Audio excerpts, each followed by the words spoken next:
Baik, sambil menunggu Ustazah Ida, akan saya bacakan kurikulum vitae beliau. Nama lengkap beliau adalah Ida Husnur Rahmawati LCMHI. Biasa dipanggil Ustazah Ida atau Fawas. Fawas ini adalah salah satu finalis Hafidz Indonesia 2016 yang juga sering dipanggil untuk datang ke acara Hafiz Quran ya Bu ya, jika ada sudah sering dijadikan bintang tamu. Suami beliau adalah Ustadz Fatin Masyud LCMA. Putra-putri beliau adalah satu Ahmad Fawas, 13 tahun 11 bulan, hafal 30 juz, Hafiz Indonesia RCTI 2016. Anak yang kedua adalah Khonsa Basmah Maulidia, usia 11 tahun 3 bulan, hafal 18 juz. Yang ketiga adalah Muhammad Fuad Raihani, 8 tahun 4 bulan, hafal 15 juz. Yang keempat Maryam Siddiqoh, 6 tahun 6 bulan, hafal 11 juz. Nomor 5 adalah Ananda Aiman Firdaus, usia 11 bulan. Beliau ada di Perumahan Taman Candi Loka, Ampel Sari, Candi Sidoarjo. Jika ada yang berkesempatan ke Sidoarjo, mungkin bisa mampir. Riwayat pendidikan beliau adalah SDN Bungkal Ponorogo, KMI Darussalam Gontor Putri, S1 Universitas Al-Azhar Mesir, jurusan tafsir, pelatihan membaca Al-Quran metode Iqra di Mantingan Ngawi tahun 95, pelatihan menghafal Asmaul Husna metode Hanifida Super Memory System di Sidoarjo 2007, pelatihan metode mengajar Al-Quran Nurul Bayan, Daurah Talim Lugha Arabiyah, pelatihan metode menghafal Al-Quran usia balita Al-Giza di Jakarta. Giza itu adalah salah satu metode menghafal Quran juga, Abi Umi. Pelatihan tahfidz balita metode Tabarok di Tonto. Tonto ini salah satu daerah di Mesir.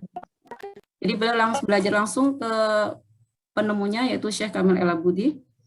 Pelatihan metode Utrujah untuk balita dan lansia bersama Dr. Sarmini di Sidoarjo. Jadi metode Utrujah juga pernah dengar ya Bi Umia, ini juga salah satu metode menghafal Al-Quran yang ada di Jakarta, penemunya adalah Ustazah Dr. Sarmini.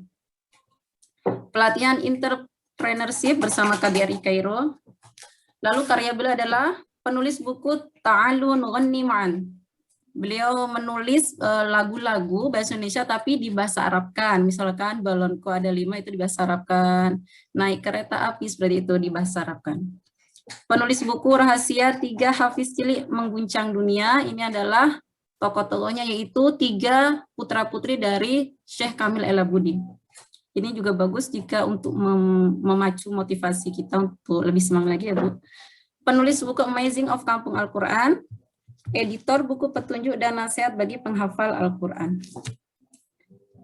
Pengalaman mengajar beliau adalah guru di KMI Gontor Putri tahun 95 sampai 96, dosen AMCF Imarat Bandung 2001 sampai 2003. AMCF ini adalah salah satu lembaga dia setingkat D2, yaitu belajar tentang bahasa Arab dan ilmu agama. Dosen AMCF Mahat Umar bin Khattab 2004 sampai 2012. Pengisi acara Tabah. Direktur Markas Quran Al-Firdaus 2017 sampai sekarang. Penerjemah bahasa Arab 2013.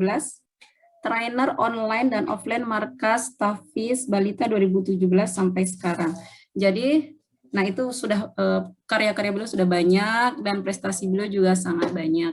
Nanti setelah sesi pemaparan materi, pukul 10.20 sesi tanya jawab. Mulai pukul 10, Abi Umi boleh mengajukan tanya jawab. Maaf, pukul 10 sampai 20 ada tanya jawab.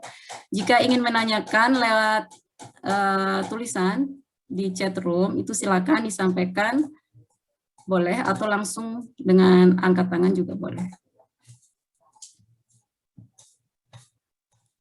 Mudah-mudahan Allah mudahkan beliau untuk menuju ke sini. Saya sudah tadi sudah menjapri beliau, tapi belum ada balasan.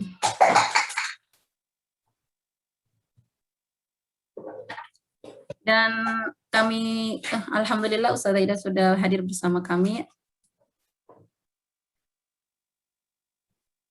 Ahlan wa sahlan, Ustazah.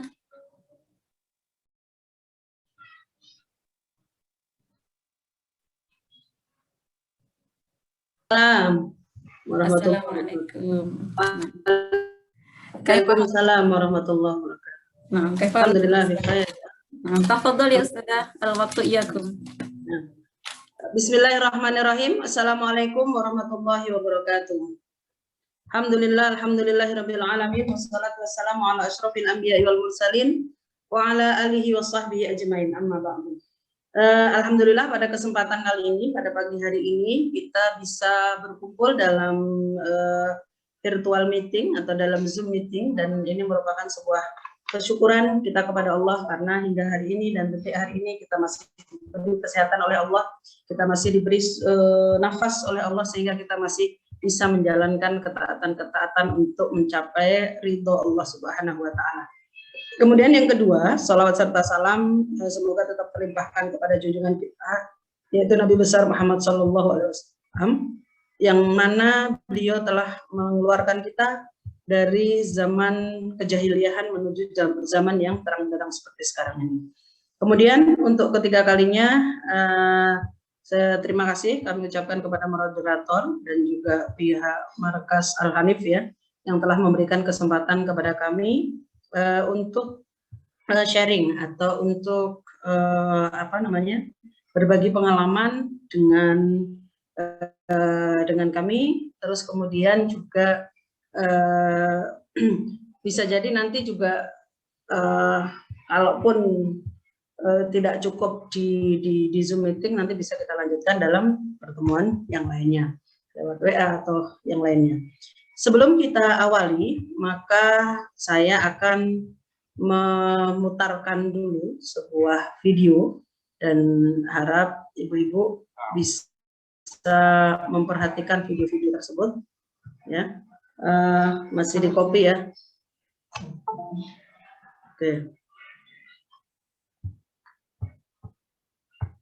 Ya, saya cerita sekilas dulu ya tentang bagaimana saya dan anak-anak ketemu dengan Dr. Kamil dan juga belajar dari Dr. Kamil. Kalau temanya apa Ustazah? Temanya Ustazah? Menempa kesabaran untuk gapai kota kemuliaan surganya, Ustaz. Menempa kesabaran. Kalau kita lihat dalam Al-Quran, ayat tentang sabar itu banyak sekali. Contohnya di dalam surat Al-Baqarah, juz 1 aja kita sudah dapat kata-kata apa? Ayat tentang sabar.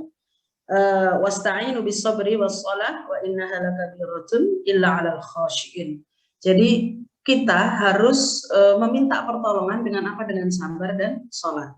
Karena apa? Dua hal itu tadi akan sangat susah kecuali dilakukan oleh orang-orang yang khusyuk. Kemudian di juz 2 lagi, itu di juz 1. Di juz 2 juga Allah berfirman, ya ayyuhalladzina amanu ista'inu bis-sabri was-shalah. Ya, coba di situ, wahai orang-orang yang beriman, ya. Ista'inu, mintalah pertolongan dari apa? Dari sabar dan juga dari sholat. Innallaha ma'as-sabirin. Nah, sesungguhnya Allah bersama orang-orang yang sabar. Ketika kita menginginkan suatu kemenangan, ketika kita menginginkan suatu keberhasilan, ketika kita menginginkan apapun, ya, ketika kita juga menginginkan anak-anak hafal Al-Quran, maka kita harus minum pil atau minum obat, yang obat itu bernama apa? Sabar. Flashback ke perjalanan kami berangkat ke Mesir berlima waktu itu ya, di tahun 2013 ya, karena suami waktu itu dapat beasiswa dari Kemenak, terus kemudian untuk melanjutkan studi di Canal Suez University, yang dimana letaknya di terusan Suez ya, jadi di provinsi Mesir ya, dan dekat sekali berbatasan dengan Sina ya. Dari situ yang biasanya kita mungkin berteman atau bertetangga dengan orang Indonesia, secara otomatis lingkungan saya pun juga berbeda, secara otomatis majelis taklim yang saya bina juga harus saya tinggalkan. Kemudian acara, biasanya dulu saya setiap Sabtu mengisi acara di radio Tabassum Muslimah ya, tanya jawab seputar muslimah di seminggu sekali juga harus saya tinggalkan. Kemudian juga biasa untuk ngajar bahasa Arab untuk mahasiswa untuk D2 bahasa Arab juga saya tinggalkan. Jadi satu dengan tujuan yaitu ngikut suami. Kemudian di sana ketika kami landing di Kairo, terus kemudian langsung mengambil jalur kemana ke Ismailia. Apa yang kami dapatkan? Yang kami dapatkan tentunya sebuah budaya atau sebuah masyarakat yang tentu saja berbeda dengan Indonesia. Walaupun di tahun 97 saya sudah ke sana sama pulang 2001 ya. Berarti perjalanan saya yang kedua kali untuk ke Mesir. Tapi kalau dulu kita masih bujang, masih masih sendiri. Kalau ini kita sama suami, ada keluarga. Tentunya plus minus ya. Dan di situ karena anak-anak sudah harus sekolah, waktu itu harusnya kelas 1, cuman memang tetap saya kelas TK kan. Kenapa? Karena biar nanti kalau memang jadi ke Mesir kita lebih gampang. Kalau kelas 1 SD nanti pindahnya dan sebagainya akan lebih rumit ya. Kenapa kita harus bersabar untuk merantau aja atau untuk berpindah dari satu tempat ke tempat lain, maka kita juga harus sabar. Tentunya waktu itu sampai overload timbangan saya. Ada mungkin 120 kg barang-barang yang saya bawa untuk menuju ke Mesir, karena saya pengen ketika sampai di Mesir, saya sudah fokus dengan suami yang untuk S2, kemudian juga fokus dengan anak-anak yang kami pengen waktu itu, paling tidak ketika pulang nanti bisa lah lanjut gitu ya. Dan ternyata kalau Imam Syafi'i dalam beberapa tulisannya, beliau membuat sebuah syiar. Yang syiarnya itu berisi apa? Safir tajid iwadan amman tufariku fansab fa inna ladidal aisi fin nasab. Apa artinya safir? Safir itu kita disuruh berkelana, kita disuruh hijrah, kita disuruh melakukan perjalanan. Ketika kita melakukan perjalanan, ketika kita berhijrah dari satu tempat ke tempat lain, maka kamu akan mendapatkan tajid iwad. Tajid iwad itu apa? Mendapatkan ganti. Ganti itu, yang ganti tersebut akan menggantikan one stop ini bercapek-capeklah, wastahid ya. Kamu harus karena apa?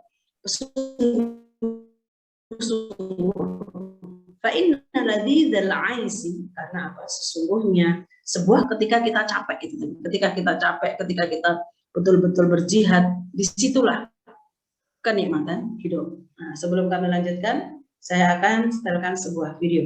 Saya harap dilihat ya.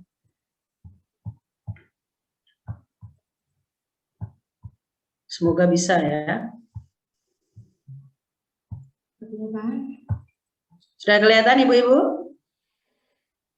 Sudah. Suaranya ya belum. Ya, itu tadi bacaan surat Al-An'am ya, yang dibacakan oleh Ahmad Fawaz dengan bacaan Syu'bah dan dengan bacaan Hafs.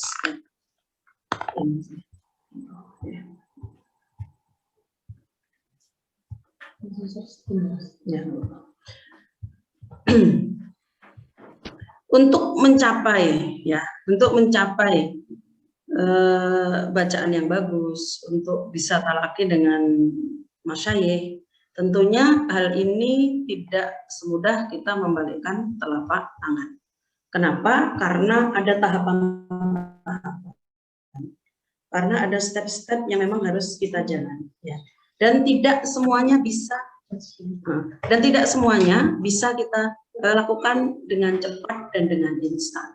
Berarti proses itu terjadi dari kapan? Dari 2013 hingga sampai kemarin pun saya tetap menyuruh anak untuk apa? Untuk ke syekh walaupun jarak jauh untuk qiraah warsnya ya. Jadi tidak ada kata terputus untuk apa? Al-Qur'an. Bisa jadi bayangan ibu ya, bayangan ibu ketika putra-putri ibu sudah masuk ke markas, secara otomatis dia langsung bisa nirukan dengan betul, langsung bisa 1 juz tanpa ibunya usaha. Ibu cari di mana aja nggak akan ada seperti ini. Ya. Karena apa?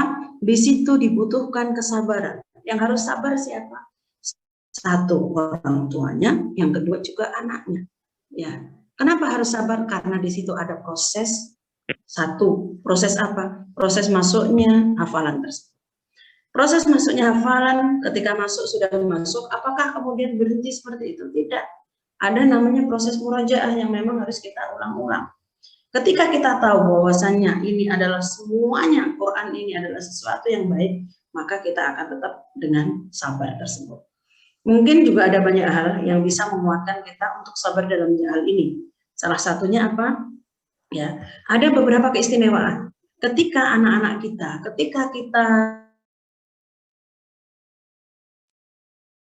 anak-anak kita bisa sudah memberikan kepada mereka campuran yang terbaik dalam dirinya, yaitu campuran Al-Quran tersebut. Karena Rasulullah bersabda, "Man ta'allama al-Qur'ana wa huwa fatih sinni khallatahu Allah bilahmihi wa damihi." Apa artinya? Barang siapa yang dia belajar Al-Quran, menghafal Al-Quran, memahami Al-Quran, dari kapan? Dari dia masih kecil.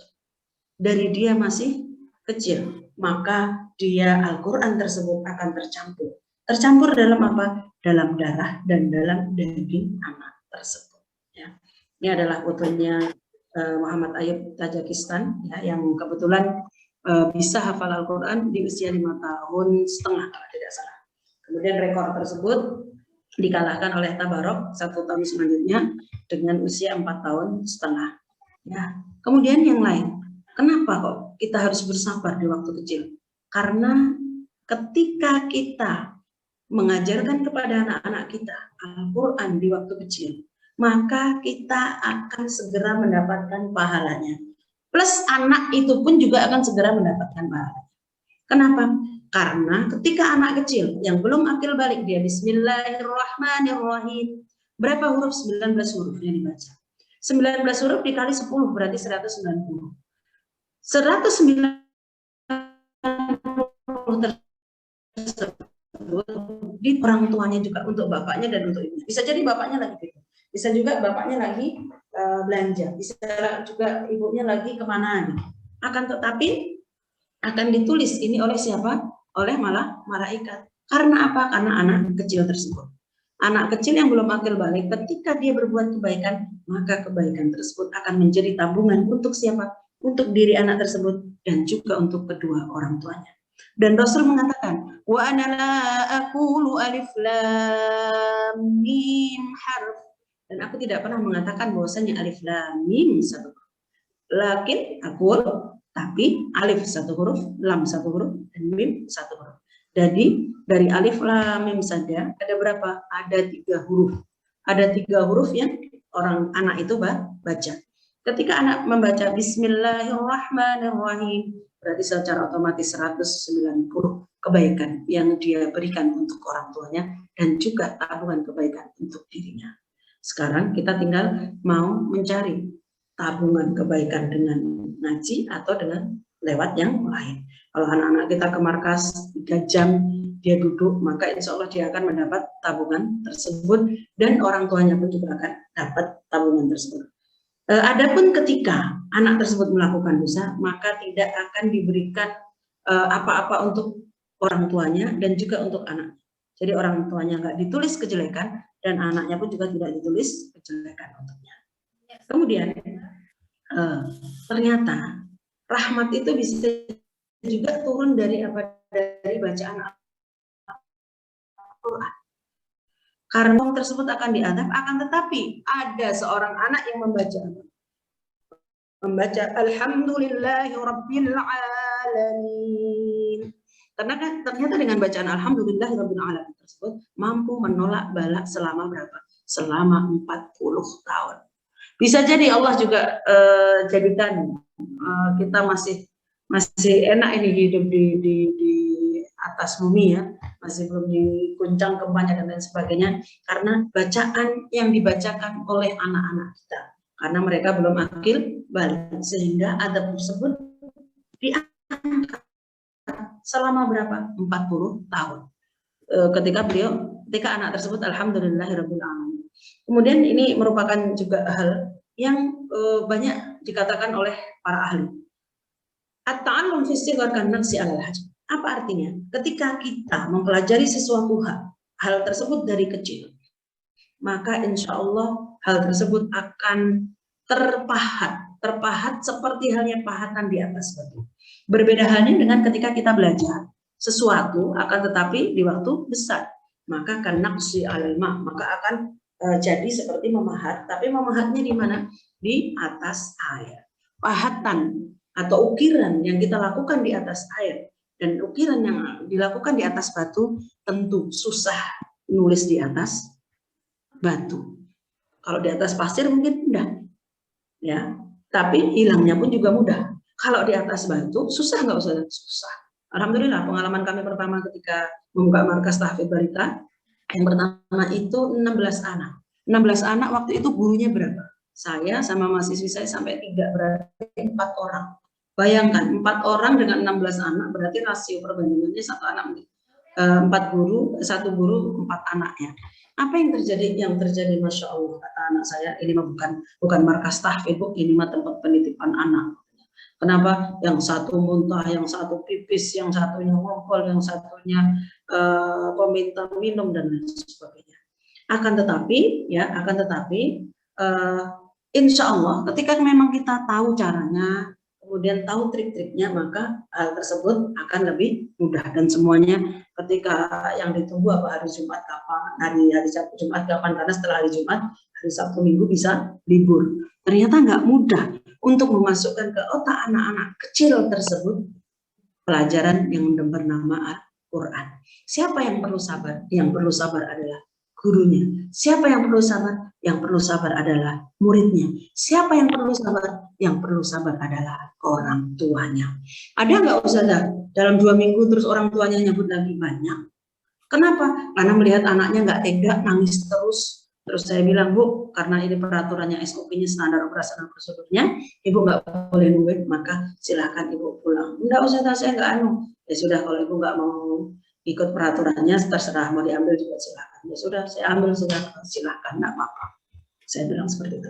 Karena apa? Karena kalau memang SOP nggak jalan, maka kondusifnya pun juga akan lama. Makanya di sini, ketika kita akan mengukir di atas batu tersebut, maka butuh perjuangan yang panjang, butuh kesabaran yang panjang. Akan tapi insya Allah ukiran itu nanti akan terus ada dan juga lama terhapusnya. Ya. Ini belajar di waktu kecil bagi mengukir di atas batu. Ya, ini kalau kita lihat ya semuanya dengan metode tabaruk itu mengibat kepada sosok keluarga ini. Ayahnya apoteker, ibunya juga apoteker. Ayahnya apoteker dan kemudian kebetulan dia juga hijrah. Hijrah di mana? Hijrah di kota Jeddah di Saudi. Ketika hijrah beliau menjadi guru di Batterjee College, punya apa namanya, universitas punya Jerman ya.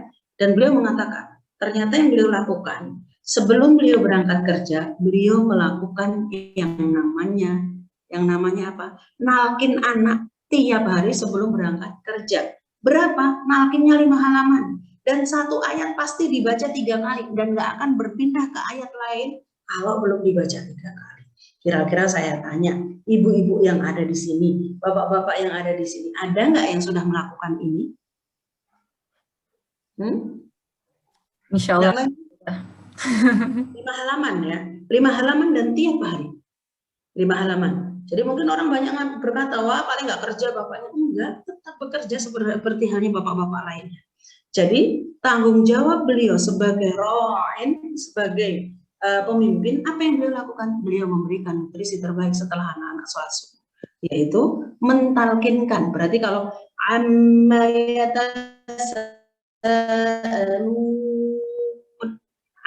yatasa'alun, nah berapa? 3 kali. Kalau sudah 3 kali baru anin naba'il azim, anin naba'il azim, anin naba'il azim. Dan itu yang beliau lakukan sebelum berangkat kerja. Kemudian setelah beliau kerja, apa yang dilakukan oleh sang ibu? Sang ibu langsung langsung apa? Langsung anak itu diproses. Untuk apa? Untuk diperdengarkan yang ditalkin ayahnya tadi sebanyak berapa? 20 kali. Jadi ketika ayahnya berangkat bukan berarti wah ini me time-nya emak-emak gitu, enggak. Kemudian apa namanya? Wah, ini baru kesempatan. Saya mau chatting sama teman saya, tadi ada abinya nggak enak. Enggak. Dan ternyata beliau melakukan hal itu. Dan ketika beliau lakukan terus-menerus, apa hasilnya? Ternyata cuma butuh waktu 1,5 tahun untuk menyelesaikan 30 juz. Jadi itu yang terjadi di Tabarok. Kalau ibunya nggak sabar, kira-kira proses ini jadi nggak? Jadi nggak? Kalau sang ayah juga nggak sabar mentalkin, kira-kira selesai nggak 30 juz Tabarok? Saya yakin pasti nggak akan selesai. Hal itu juga dilakukan untuk adiknya dan adiknya lagi. Dan ternyata semuanya selesai di usia 4,5 tahun hingga dinobatkan menjadi hafid termuda dunia. Ya, hafid termuda apa? Dunia. Makanya beliau selalu berpesan, ketika mungkin rasa bosan, rasa jenuh, maka kalian harus ingat. Ingat apa? Ayat Al-Quran yang ada di juz 4 insya Allah ya. Di surat Al-Baqarah, di ayat terakhir 200 ayat Al-Imran. Ya ayyuhalladzina amanu sabiru wasabiru warabitu ya la'allakum tuflihun. Jadi kita memang suruh sabar dan ribat ya untuk apa? Mendapatkan sebuah kemenangan. Ya, seperti itu. Jadi itu beliau, ayah dan ibunya hafal Quran dan 3 anaknya juga hafal Quran. Ya. Kemudian ini video pengukuhannya ketika beliau Tabarok umur 4,5 tahun bersama Pangeran Michel yang ada di Jeddah. Coba lihat, semuanya ngerubungin walaupun usianya kecil. Karena apa? Karena Al-Qur'annya. Karena Al-Qur'annya, terus sampingnya juga Yazid 1 tahun setelahnya. Ternyata apa? Ketika anak-anak kita dari kecil juga sudah dekat dengan Al-Qur'an, maka kita akan menjadi anak-anak kita menjadi bagian dari al-mahir bil Qur'an ma'as-safratil kiramil bararah. Artinya, kesabaran yang kita lakukan dengan mengantarkan tiap hari, kesabaran yang kita lakukan dengan cara mentalkinkan tiap hari, insya Allah menjadikan putra-putri kita masuk ke dalam golongan ini. Golongan apa? Al-mahiru bil Qur'an ma'as-safratil kiramil bararah. Orang yang pintar membaca Al-Quran, maka dia bersama para malaikat yang mulia. Walladzi yaqra'ul Qur'an, dan orang yang membaca Al-Quran. Wa yatata'ta'u fi, akan tetapi dia terlekat-lekat, nggak lancar, blekak-blekuk kalau dalam bahasa Jawa saya, bahasa Purworejo saya, fahuwa wa huwa alaihi syaqun falahu ajrani. Ketika dia membaca itu dia susah, maka dia punya 2 pahala. Pahala apa? Pahala karena susahnya itu dan pahala karena membacanya. Dan di sini diriwayatkan oleh Muslim. Ya, ini Tabarok Yazid ketika disentuh, ketika usianya masih 10 tahun ya. Sekarang sudah besar ya. Ketika selesai 30 juz, apakah hanya kemudian Quran saja? Tidak. Ternyata dia merambat ke ilmu hadis, menghafal setiap hari 1 hadis. Kemudian juga ke ilmu qiraat Quran. Qiraah Al-Quran itu tidak hanya riwayat hafaz, akan tetapi ada di sana arba'at asyar, ada 14 riwayat. Ada riwayat Waras, ada riwayat Syu'bah, ada riwayat Qulun dan lain sebagainya.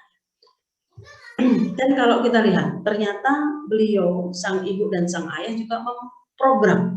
Dengan program apa? Makanan-makanan yang disediakan pun juga harus steril, harus bagus. Jadi selama proses menghafal tersebut, kita sebagai orang tua juga harus memberikan makanan-makanan ini. Jadi jangan ciki-cikinya yang lebih banyak, jangan teh botol sosronya yang lebih banyak. Apa yang beliau berikan? Yang pertama adalah madu, susu, dan kurma. Dalam susu tidak ada dalam doa Rasulullah. Semua makanan dan minuman beliau mengatakan Allahumma barik lana fi ma razaqtana, tapi tidak di susu. Di susu inilah beliau mau berdoa Allahumma barik lana wa zidna fihi. Jadi ya Allah, berkahilah ketika kita minum ini dan tambahkanlah dari dalamnya. Dan kalau bisa susunya ya susu alami, bahkan sekarang kan lagi berita viral ya. Konon katanya susu susu beruang itu bisa membersihkan paru-paru gitu, karena obat COVID, sehingga ada panik buying ya, masyarakat pada memburu susu beruang tersebut. Ya mungkin dari segi medis, dari segi apa namanya kemujizatan ilahiyah bisa jadi karena memang makan minuman susu, dan memang susu UHT dengan susu steril beda ya. Kalau susu UHT kan sudah ada zat-zat, beberapa zat-zat tambahan, tapi memang kalau susu steril memang tidak. Artinya yang memang yang terbagus adalah susu yang memang masih steril, susu yang belum diberikan zat-zat yang lain. Ya, makanan pendamping ketika proses salah satunya apa? Kurma, ya, kurma. Dan mungkin lebih murah ciki-ciki dari bundaran kurma. Karena apa? Ketika kita memberikan anak-anak kurma, maka insya Allah akan ada satu hasil, yaitu apa? Wahuzzi ilaiki bijida'in nahlati tusakit alaiki rudaban janiyya faquli washrabi wa qarri aina. Ya. Jadi ketika Maryam dalam kesusahan, beliau akan melahirkan. Wahyu yang diwahyukan Allah adalah menggoyangkan pohon kurma. Setelah pohon kurma goyang, apa yang ada? Allah memberikan, menjatuhkan apa? Kurma tersebut. Fakuli washrabi, maka makanlah. Kemudian minumlah. Makanlah kurma tersebut, minumlah air tersebut, maka kamu akan menunjukkan pandangan. Dan bismillah, kita juga ikut apa kata Allah. Dengan anak-anak makan kurma, insya Allah akan apa? Menyejukkan pandangan kita. Dengan insya Allah dengan akhlak yang baik dan lain sebagainya. Kemudian yang satu lagi adalah apa? Madu. Kalau kita lihat madu ini satu-satunya minuman juga ya, yang di situ sudah tercampur semua zat. Ada karbonnya, ada proteinnya, ada antibiotiknya dan lain sebagainya. Sehingga anak-anak kalau minum jauh dari minum air gula. Kenapa? Karena madu merupakan unsur zat gulanya banyak. Jadi anak-anak ketika anak-anak itu menghafal Quran, maka yang mereka adalah sukariat. Apa sukariat? Sukariat ini adalah zat gula, dan zat gula yang terbaik adalah zat gula yang dihasilkan dari zat gula alami dan bukan zat gula sintetis. Zat gula sintetis itu apa? Mama, kita beli Marimas, enak nggak? Enak, murah Ustazah, paling 1.500 dapat. Ini Ustazah saya sukanya apa namanya, biar anaknya ini tak belikan apa namanya arum manis. Ya sesekali boleh. Tapi ketika terus-menerus pasti nanti akan rada. Ya. Kalau anak-anak sakit biasanya akan ibu pasti kasih madu dan jeruk lemon umpama, maka akan menguatkan perutnya, sistem paru-parunya dan lain sebagainya. Ya. Makanya di sini 3 hal ini ya harus ibu sediakan di rumah sehingga sinkron ya. Satu, makanannya pun juga sinkron, kemudian juga target-targetnya juga sinkron, nanti bisa terpenuhi insya Allah ya. Kemudian yang tidak kalah lagi yang harus kita perhatikan, ketika kita memang sudah mengazamkan anak-anak untuk Quran, maka kita harus sabar juga mengatur istirahatnya. Karena biasanya kebiasaan anak-anak ketika memang dia tidak punya jam biologis dalam tubuhnya, maka dia akan suka-suka. Ya.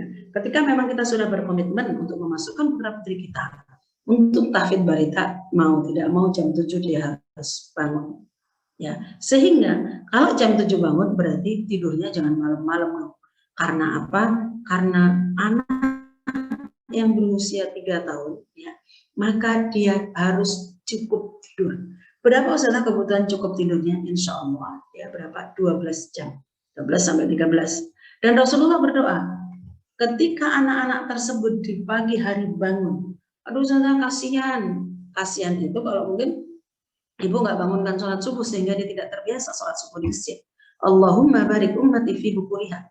Rasul berdoa buat siapa? Umatnya Nabi Muhammad. Dengan apa? Siapapun yang bangun pagi, maka berikanlah keberkahan untuk umatku yang bangun pagi. Dan tidak ada waktu terindah ya, yaitu bangun pagi. Apakah bisa saya anak-anak 3 tahun? Insya Allah bisa. Kalau memang ibu berazam dan ibu juga sabar. Kalau anak-anak tersebut penuh dengan jam tidurnya, tercukupi dengan jam tidurnya, maka insya Allah untuk bangun pagi sangat-sangat mudah. Ya.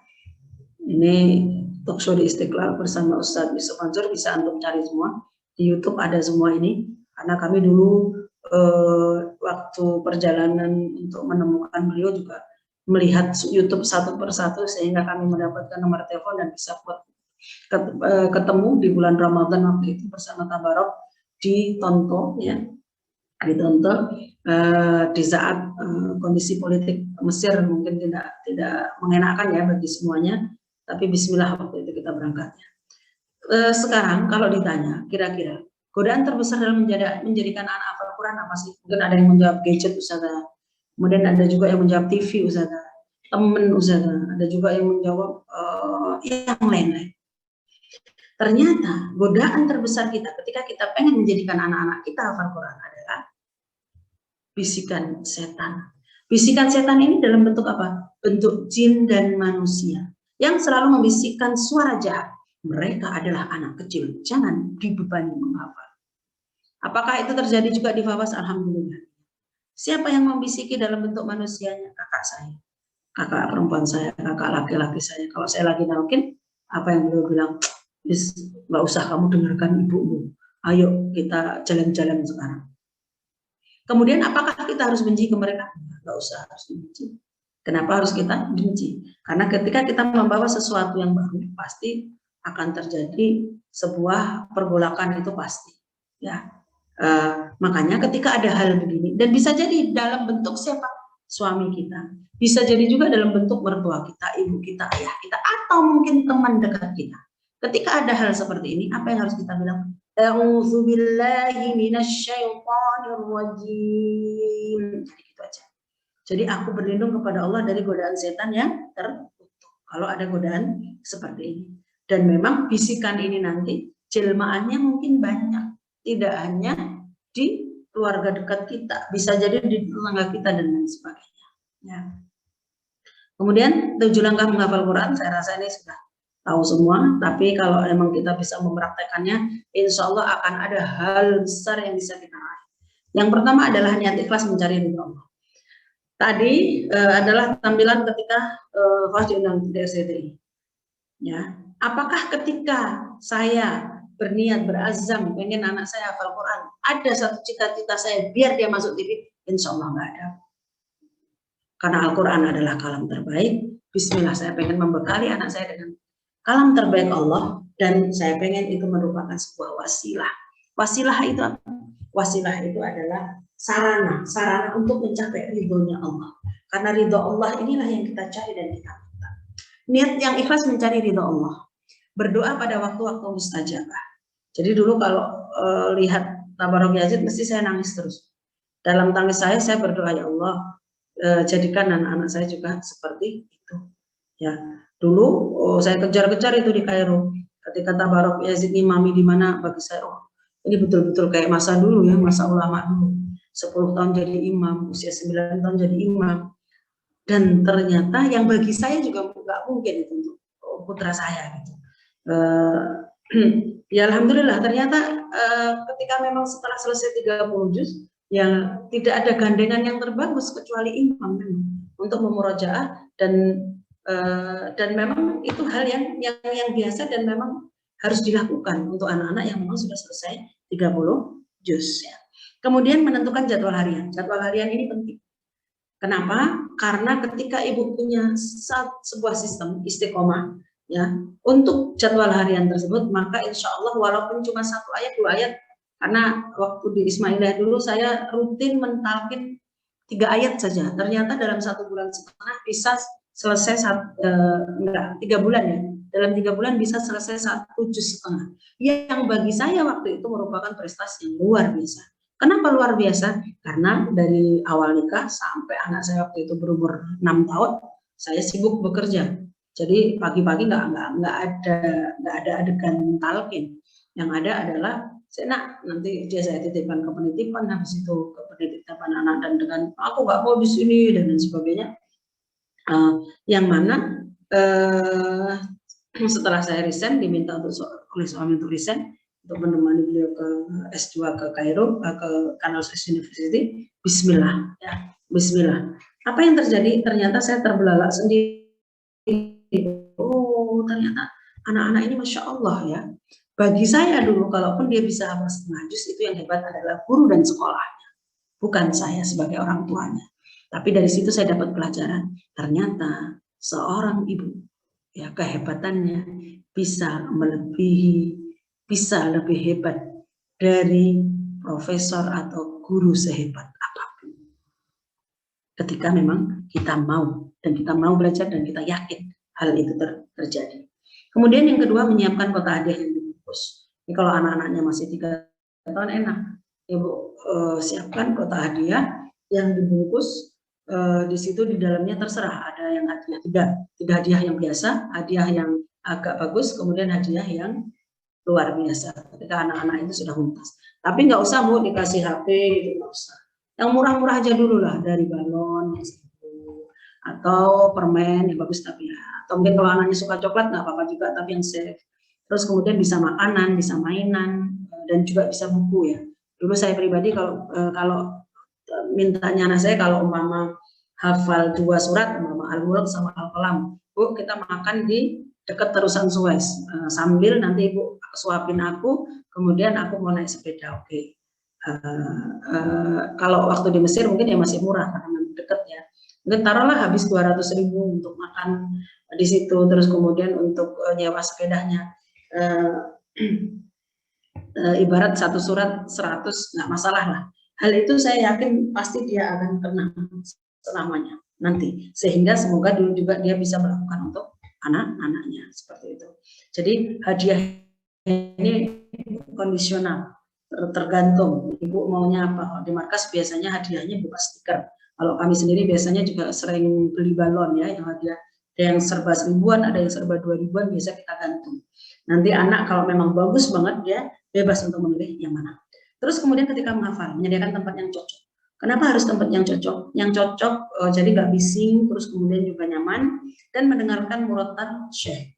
Murattal syekh ini penting Bu. Karena apa? Ada satu kaidah. Al-atfal yuraddiduna ma yasma'u. Anak-anak kecil tersebut ternyata mereka akan meniru seperti guru-guru beliau itu, seperti meniru apa yang mereka dengar. Ketika kita, maaf dulu anak saya waktu umur 5 tahun pulang-pulang bawa lagu iwak peye, padahal insya Allah di rumah nggak ada TV. Kemudian saya juga nggak pernah mentalkin iwak peye ya. Dapatnya dari mana? Ya bisa jadi di luar dia dapat, bisa dia tidak paham juga mungkin apa. Akan tetapi dia ngomong aja.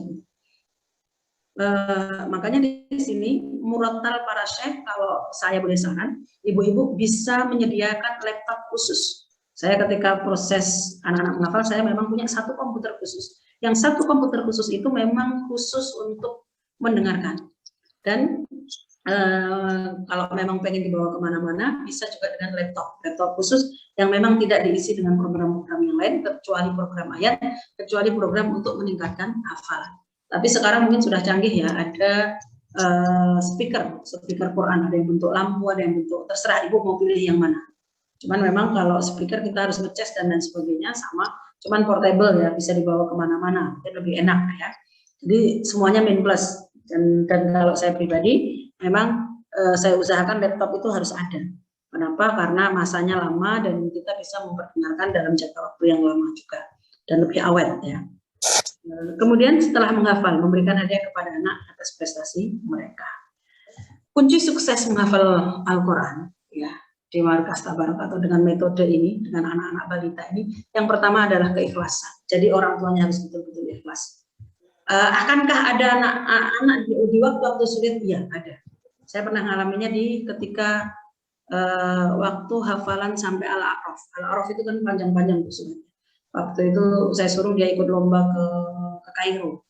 Gurunya nuntut kami karena hafalannya nggak bagus. Biasanya mesti dia bagus, kok sekarang dia menurun. Terus kemudian suami sudah iyain aja gurunya. Yang penting nggak sambil terus tiap hari saya tagih. Dan alhamdulillah ternyata juga bisa juga nyampe. Saya bilang ke gurunya, nggak masalah nanti kalaupun dia nggak naik nggak masalah. Yang penting dia berada dalam halaqah Quran, bagi saya itu sudah bagus sekali.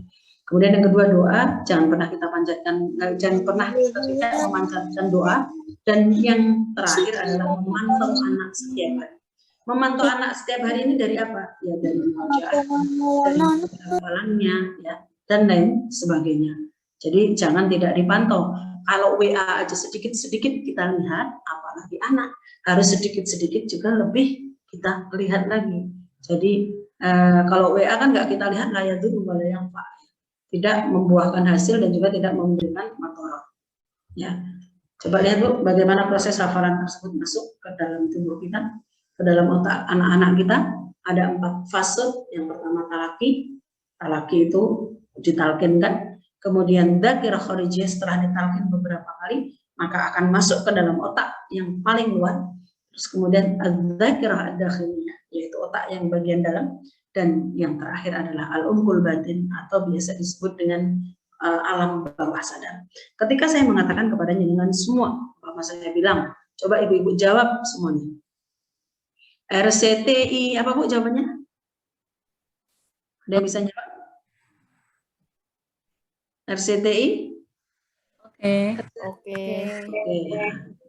sekarang kalau saya lagi umpama apa ya? Iklan Aqua tuh gimana Bu? Aqua terus gimana Bu? Ada musik gitu ya, ada gitu. Terus ini deh, kalau mama saya bilang Indomie gimana? Terusannya gimana? Selera. Mama saya bilang gini, ihdinas siratal mustaqim. Alladzina an'amta 'alaihim ghairil maghdubi 'alaihim waladdallin. Masya Allah, bentar. Bismillah, Masya Allah, barik ibu-ibu ya Allah. Sekarang saya tanya, ibu pernah nggak dibayar sama RCTI? Ketika ibu bilang RCTI, oke, wah ibu mendapatkan 1 juta. Pernah nggak? Enggak. Kalau saya tanya, kenapa kok ibu hafal? Ibu sengaja menghafal? Sering mendengar. Oke. Ya, kita nggak sengaja menghafal, tapi karena memang terus berkali-kali akhirnya jadi hafal. Ya, dan itu adalah dunia marketing mereka ya. Sekarang, ketika saya tanya, coba lanjutkan ini ya.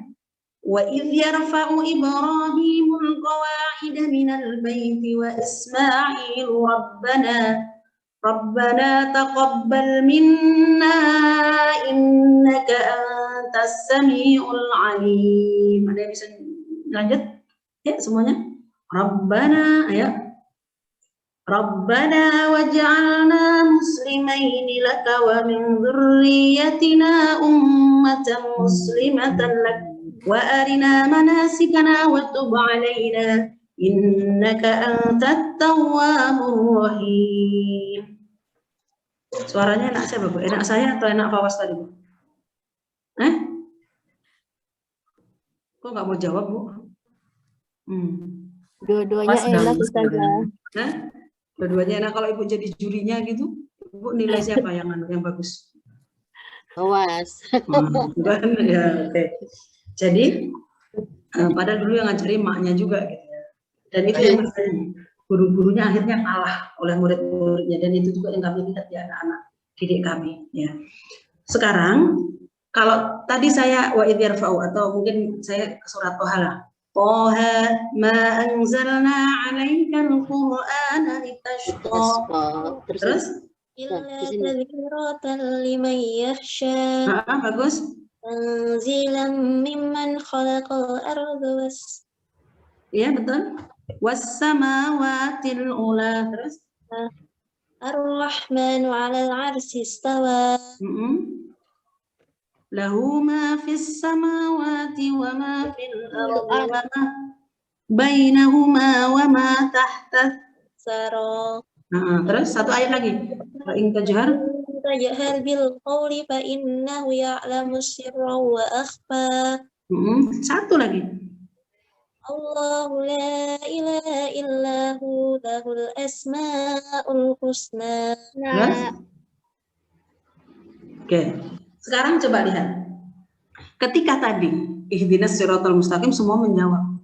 Ternyata hafalan ibu ihdinas siratal mustaqim atau Al-Fatihah itu tidak hanya masuk dalam talaki, tidak hanya masuk dalam dzakirah kharijiyah, tidak hanya masuk dalam dzakirah dakhiliyah, akan tetapi masuk ke yang keempat, yaitu al-umqul batin. Al-umqul batin itu apa? Alam bawah sadar ibu. Ketika RCTI, ibu bisa jawab sambil duduk, sambil tidur, sambil terlentang, sambil ini. RCTI ya tetap oke, gitu. Karena hafalnya, ditalkinnya mungkin sudah sering banget sama TV. Sehingga masuknya sudah tidak ke yang kedua, ketiga, tapi sudah umqul batin.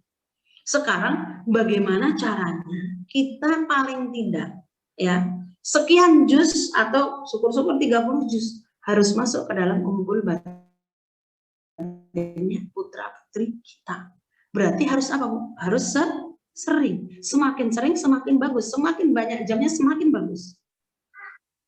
Ada seorang syekh yang mengatakan ketika orang tersebut hafalannya bagus ya, hafalannya bagus, otaknya bagus, maksudnya pinter, enggak paling tidak dia butuh 80 kali hatam. Sehingga dia mungkin. Kemudian ketika tengah-tengah, maka dia butuh 130 sampai 150 kali hatam. Kalau umpama dia di bawahnya yang tengah itu, maka dia butuh 300 kali hatam. Ya. Jadi yang kita tanyakan, berapa kali kita hatam? Berapa kali anak-anak kita hatam? Ketika kita pengen menuntut bahwasanya dia harus jauh baik hafalan, tentunya juga belum bisa. Ya, yang itu tadi idauhaina atau mungkin arrahum atau hama anzalna, karena mungkin kita jarang membukanya, atau mungkin bisa jadi 1 tahun itu cuma dapat 1 kali baca, akhirnya tidak masuk dalam umqul batin. Ya, nih kendala yang biasa menghambat hafalan Al-Quran adalah goib. Kadang anaknya goib, nggak datang tepat waktu, bukan nggak datang, kadang suka bolos. Bolosnya bisa jadi sering pergi sama emaknya, bisa jadi juga kesiangan bangunnya sehingga nggak masuk, terus kemudian terlambat datang, kemudian terlambat tidur. Kenapa? Kalau terlambat tidur biasanya anak juga akan ngantuk. Kalau terlambat datang juga sama juga, paling nggak 1 jam 2 jam harusnya teman-temannya sudah mendengar, dia belum mendengar. Kalau umpama anak tersebut goib 5 kali saja, berarti berapa kali putaran yang dia tidak ikuti. Ya. Di 7 pembelajaran, alhamdulillah kami sudah ada yang di level 7. Ya, insya Allah mungkin nanti Agustus insya Allah selesai. Ada 2 orang anak yang selesai. Yang pertama datang ke kami setengah juz aja nggak punya. Ya, sekarang sudah setor kemarin Al-Hadid ya. Jadi seperti ini duduknya. Ini Yazid ya, di Mesir ini. Fawas waktu usia masih 7 tahun ya ini. Nah, ini stikernya, coba lihat. Stikernya padahal harus membaca 1 sampai 15 ayat. Karena mumtaz itu kan ada nilainya. Mumtaz dari 1 sampai 15. Maka dapat stiker. Terus kemudian antri untuk mendapatkan susu dan kurma. Ini juga sebuah pembelajaran kesabaran untuk anak-anak. Olahraganya tetap dengan mendengar Al-Quran. Kemudian juga rihlahnya ini ke Iskandaria, ke Alexandria ya, yang dibangun oleh Alexander Agung ya, konon katanya, yang di lautan Mediterania yang ada di Mesir ya. Dan ini dari pagi sampai pagi lagi Bu kami, Masya Allah, sampai capek kita ngikutin anak-anak, dan mereka enjoy banget ya. Kemudian hadiah Quran, nih boleh lihat. Coba lihat, yang satu balon, yang satu apa Bu? Itu keledai. Mungkin waktu itu biasa aja foto ini, tapi bagi saya dan bagi dia ini foto yang bersejarah.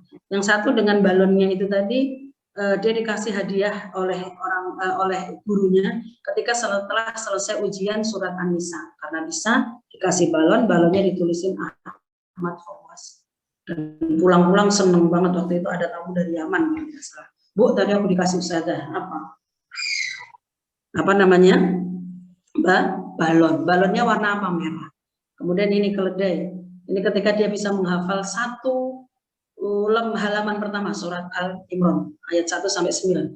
Nanti kalau kamu bisa ibu hadiahin apa?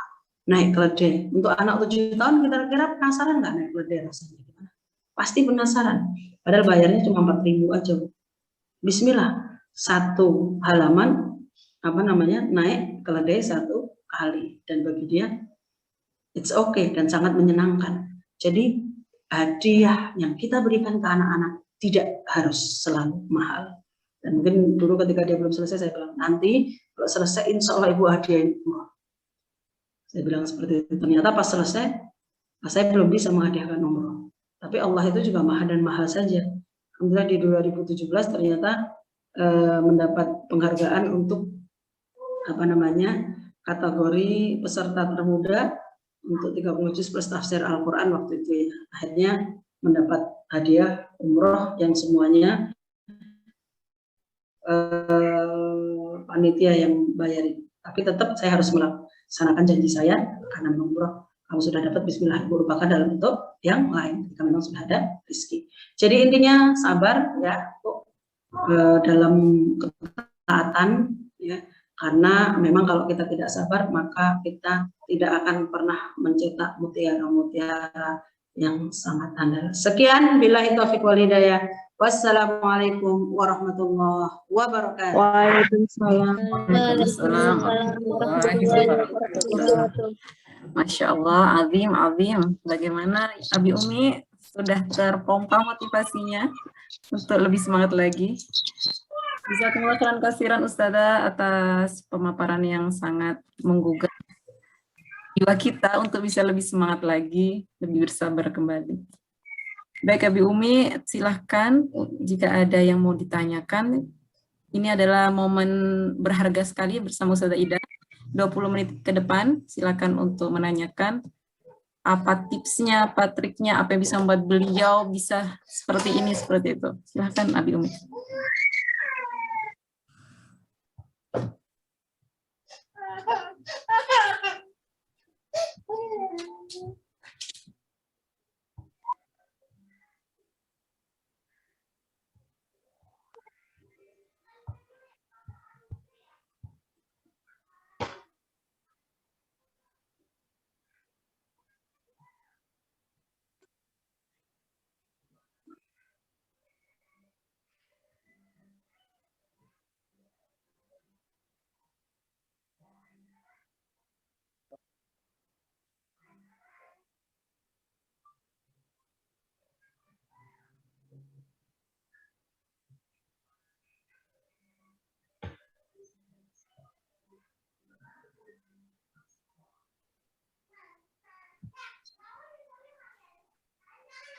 Alhamdulillah sudah ada pertanyaan yang masuk, Ustazah.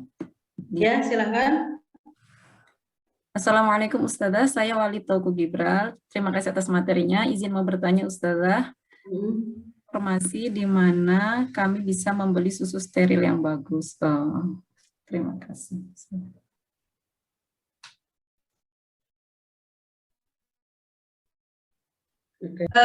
Ketika kami tinggal di Mesir itu memang mudah ya, jadi kayak untuk mendapatkan susu-susu segar seperti ini.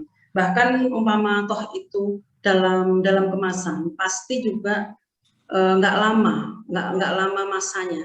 Ada yang cuma 7 hari, ada yang cuma 3 hari, dan bahkan ada paling juga sebulan, itu paling lama ya.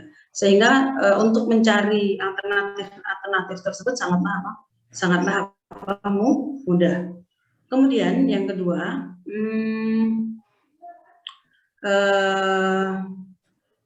kalau Jawa Barat itu saya pernah dulu ketika tinggal di Bandung pergi ke Pengalengan. Pengalengan itu waktu itu ya lumayan ya, di puncak ya. Yang dari Bandung itu pokoknya ke atas terus, dan di situ Masya Allah. Jadi setiap jam 3 pagi itu para petani-petani peternak susu itu mereka sudah mengambil, jadi subuh itu tuh sudah ada susu segar, enak sekali gitu. Jadi kalau umpama di sini saya pribadi juga di sini agak kesusahan di Sidoarjo.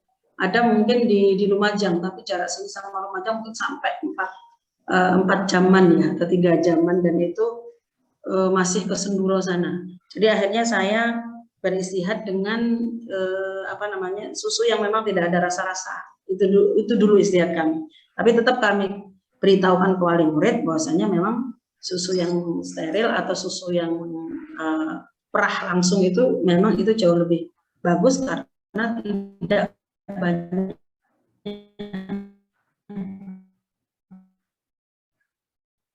proses, semakin sedikit prosesnya semakin baik. Susu segar yang dihasilkan di Surabaya sendiri juga ada, cuman biasanya dijual-jual gitu di jalan-jalan, dan biasanya kadang suami memang sengaja beli untuk mendapatkan susu tersebut. Oke. Baik, Ustazah. Kalau di Depok mungkin ada di Dekandang ya, Umi ya, ada bisa dijual di situ. Pertanyaan selanjutnya, Ustazah. Assalamualaikum. Ustazah, bagaimana tipsnya untuk mengatasi anak usia 4 tahun jika diajak sholat sering berdalih capek dan sering sambil nangis ketika menyampaikan sesuatu? Ketika menyampaikan sesuatu yang diinginkan, jadi sering nangis, Ustazah. Terima kasih, Ustazah. Okay. Alhamdulillah Bu, kami dulu punya pemurid yang datang ke kami 3,5 tahun dan reaktif banget ya, Masya Allah ya. Kalau datang pertama manis ya, duduk bagus dan nggak nangis. Jadi dari 16 anak itu tadi dia yang termasuk yang nggak nangis. Akan tetapi hari kedua atau ketiga terjadi Allah ya, dan lain sebagainya. Bagi dia mungkin akhirnya apa yang dia lakukan, pasti ketika bapaknya datang jadi diantar dengan bapaknya, pasti nangis dan berontak, api gitu. Terus kemudian cuman alhamdulillah bapaknya percaya ke kami, udah Ustazah, bismillah kami tinggal, bismillah Ustazah kami tinggal gitu. Jadi betul-betul ditinggal sama bapaknya ya. Setelah ditinggal apa yang terjadi ya? Setelah ditinggal yang terjadi adalah dia tidak mau sama sekali masuk dalam kelas, sehingga dia hanya mau di luarnya saja, di luar, dan harus duduk di kursi putih. Kemudian seiring dengan waktu, akhirnya kita coba bujuk, akhirnya alhamdulillah bisa masuk ya. Dan memang harus butuh sabar. Satu orang tua yang mengantarkan juga harus betul-betul percaya.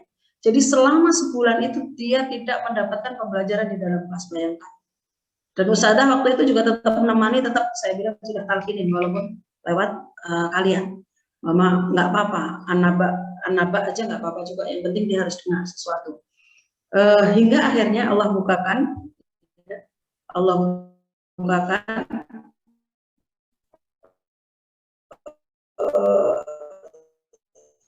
adalah juga kejadian waktu itu mau tampil. Dan yang terjadi apa? Ketika baru mau naik tangga aula itu tadi, dia berbalik arah, nggak mau, mungkin melihat kok banyak orang dan lain sebagainya, sehingga orang tua neneknya yang tadinya pengen lihat itu tadi akhirnya pulang. Dan alhamdulillah ya, akhirnya setelah sebulan setengah mungkin baru anak tersebut bisa masuk. Proses anak tersebut bisa masuk sudah nggak nangis lagi, ini tentunya tidak hanya terjadi dari usahanya saja. Satu. Kemudian yang kedua, tidak hanya terjadi dari effort atau kerja keras sang guru, akan tetapi ada sinergi dari semuanya. Sinergi dari seorang orang tuanya, sinergi dari gurunya, dan sinergi dari anak tersebut, dan tentunya adalah yang paling menentukan adalah ridha Allah Subhanahu wa Ta'ala. Jadi apa yang pertama yang bapaknya usahakan adalah bapaknya tetap mengantarkan walaupun keadaan anaknya nangis ketika setelah ditinggal. Jadi dia tidak baper dengan itu, dan dia percaya bahwasanya seperti halnya kenapa sih Nabi Ibrahim itu kok tega meninggalkan Hajar dalam keadaan di tengah tandus? Kan satu aja yang membuat Hajar yakin. Hal amarakallahu bihadza ya Ibrahim? Apakah Allah memerintahkan kamu untuk seperti ini, wahai Ibrahim? Kemudian apa kata Nabi Ibrahim? Iya, Allah memerintahkanku untuk ini. Oke, kalau memang untuk ini, bismillah, saya akan lakukan. Saya tidak akan mengeluh. Jadi sama, itu tadi juga sang ayah, seperti bismillah Ustazah, saya tinggal.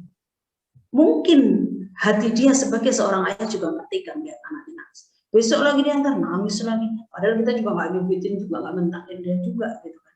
Dan ternyata itu adalah apa? Cara anak itu bagaimana dia berontak dengan sesuatu yang baru, sesuatu yang tidak pernah dia lakukan sebelumnya.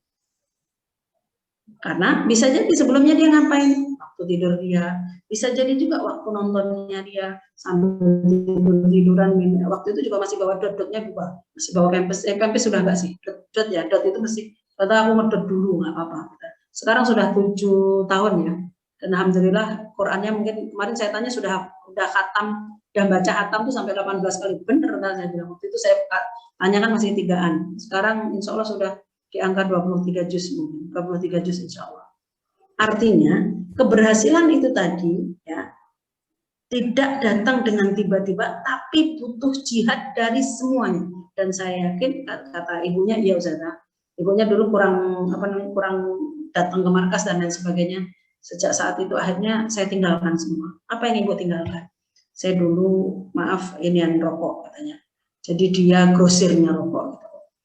Terus akhirnya sampai ada uang sekitar 25 juta hilang begitu aja. Terus kemudian sekian rokok juga hilang. Terus akhirnya dari itu dia bismillah dia tinggalkan. Dan ternyata ketika dia tinggalkan itu, dia tinggalkan ribanya, dia tinggalkan ininya. Apa yang terjadi? Iya, ke anak-anak pun juga jadi gampang. Artinya banyak juga faktor-faktor X yang biasanya akan mempengaruhi hal tersebut. Dan kadang kita biasanya hanya fokus kepada masalah, fokus pada penyelesaian yang terlihat. Kita tidak mau menuju kepada penyelesaian yang tidak terlihat. Kalau kita lihat bagaimana Imam Bukhari, seorang yang sudah buta dari kecil. Kalau buta kan mestinya harus operasi dan lain sebagainya. Tapi lihat bagaimana sang ayah. Sang ayah menjaga supaya anak tersebut dan istrinya tidak memakan satu tetes pun sesuatu yang haram. Dan yang kedua, ketika beliau meninggal di waktu kecil, Imam Bukhari kecil, madza qala, apa yang beliau ucapkan? Ma taraktu fi amwali min malin haramin qattun. Aku tidak pernah meninggalkan di dalam hartaku 1 sen pun yang kudapati dari makanan yang dari hasil yang haram. Sehingga beliau meninggalkan Imam Bukhari dalam tenang karena tidak ada barang-barang yang haram. Terus kemudian sang ibu juga tidak berhenti berdoa.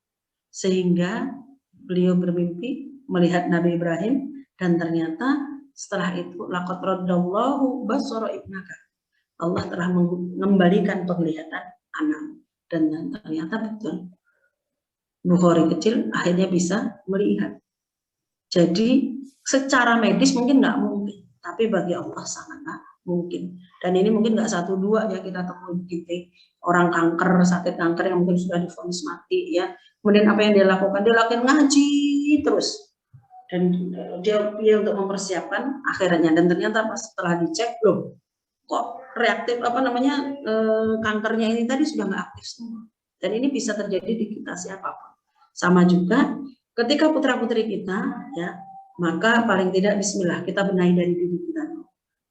Kita sebagai ibu dan suami sebagai ayah. Bismillah, kita pengen anak-anak yang soleh, paling tidak kita harus menjadi soleh dahulu. Ketika itu beriringan, maka insya Allah tidak akan susah untuk putra-putri kita. Dan bukti-bukti tersebut sudah sangat banyak ya, insya Allah ya. Jadi kita libatkan mereka, kita beri mereka teladan-teladan yang baik karena apa? Al-qudwah al-hasanah min ahsani asalibit tarbiyah. Karena contoh yang baik ini adalah bagian daripada pendidikan yang terbaik. Seperti itu. Insyaallah. Selanjutnya, Assalamualaikum warahmatullahi wabarakatuh. Bagaimana mengatasi anak dan orang tuanya yang sering mut-mutan dalam menghafal? Ada satu ungkapan, khairul amali adwamuha wa in qalla. Pekerjaan yang terbaik itu yang apa sih? Yang terus-menerus walaupun sedikit demi sedikit. Walaupun sedikit. Ya. Jadi Allah tidak melihat banyaknya. Allah tidak melihat apanya, tapi ternyata yang Allah lihat adalah dawamnya. Terus. Ada lagi satu ungkapan, al-istiqomatu khairun min alfi karamah. Istiqomah itu lebih baik daripada 1000 karomah yang Allah berikan kepada para wali. Lebih baik dari apa? Karomah yang Allah berikan kepada para wali. 1000 karomah loh. Ya, berapa banyak kita mungkin ziarah ke para wali dan lain sebagainya untuk mendapatkan karomahnya. Karena wali ini punya karomah-karomah. Ternyata diri kita sendiri bisa menciptakan itu kalau kita punya yang namanya istiqomah. Tentunya istiqomahnya bukan istiqomah dalam kejelekan. Bukan istiqomah megang HP, bukan istiqomah yang jelek-jelek, maaf. Istiqomahnya dalam apa? Istiqomah dalam kebaikan. Mama, bismillah Bu. Ustazah, saya mau istiqomah. 10.000 setiap hari. Insya Allah Allah akan kasih. 10 tiap hari. Kalau berarti berapa? 10 bulan sudah berapa? Sudah 3 juta. Tapi kalau enggak 3 juta, kalau Ibu blok langsung kan nggak bisa. Mungkin nggak kurang, maksudnya nggak bisa kalau infak langsung 3 juta. Tapi karena istiqomah, Masya Allah. Kalau dalam 10 tahun 30 juta Ibu bisa infak. Masya Allah nggak? Sama juga. Kita, kalau kita tidak ingat istiqomah itu, mungkin kita akan mut-mutan. Kita akan cepat bosen. Dan sebetulnya juga salah satu kitanya, kenapa sih cepat bosen? Salah satunya biasanya karena kita tergantung dengan sesuatu hal. Mama,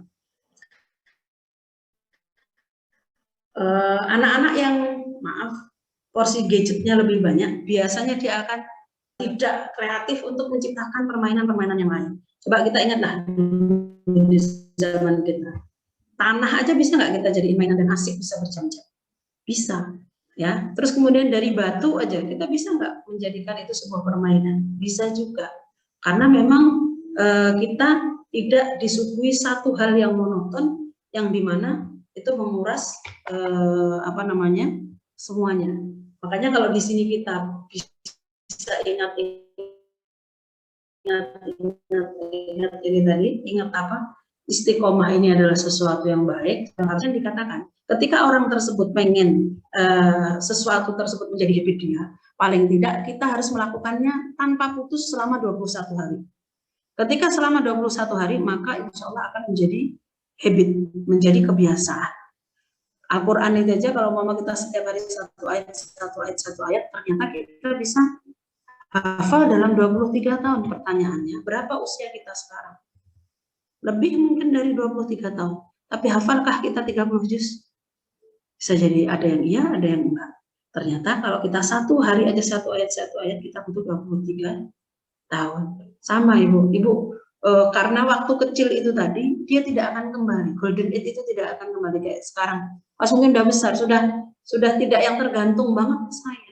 Kalau mungkin sekarang sudah mesun aja sudah nggak mau. Kalau dulu kan sini tak sun, sini kamu ke sini, aku mau sun dulu, mau aja. Kalau sekarang sudah nggak mau. Ya alhamdulillah ada golden age yang saya bisa membersamainya dan saya harus bersyukur itu. Belum tentu orang lain kalau dibilang enak mana Bu? Enak di kantor kita ngajar mahasiswa ya. Terus kemudian apa enak di rumah ngajar anak? Ya sebetulnya kalau ya sama-sama enak ya, tapi karena memang basic saya pengajar, jadi saya ngajar siapa aja itu senang gitu. Tapi justru di situ ketika saya mengajar anak, saya baru merasakan ternyata S1 saya, S2 saya sangat bermanfaat juga untuk anak-anak saya, dan itu yang jauh lebih manfaat karena ternyata di Inggris itu para guru-guru TK-nya Bu, gajinya sama dengan para menteri, perdana menteri. Dan guru-guru TK tersebut, kenapa? Karena basic ini harus betul-betul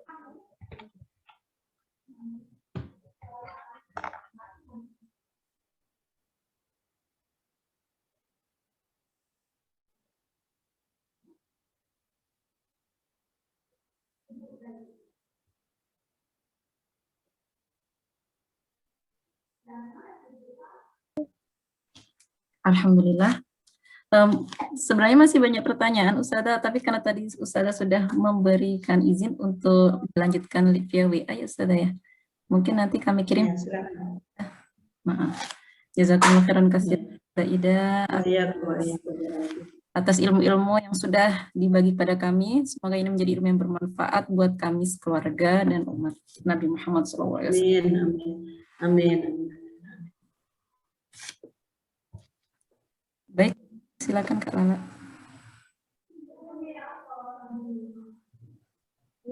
Dapat bermanfaat. Untuk acara selanjutnya,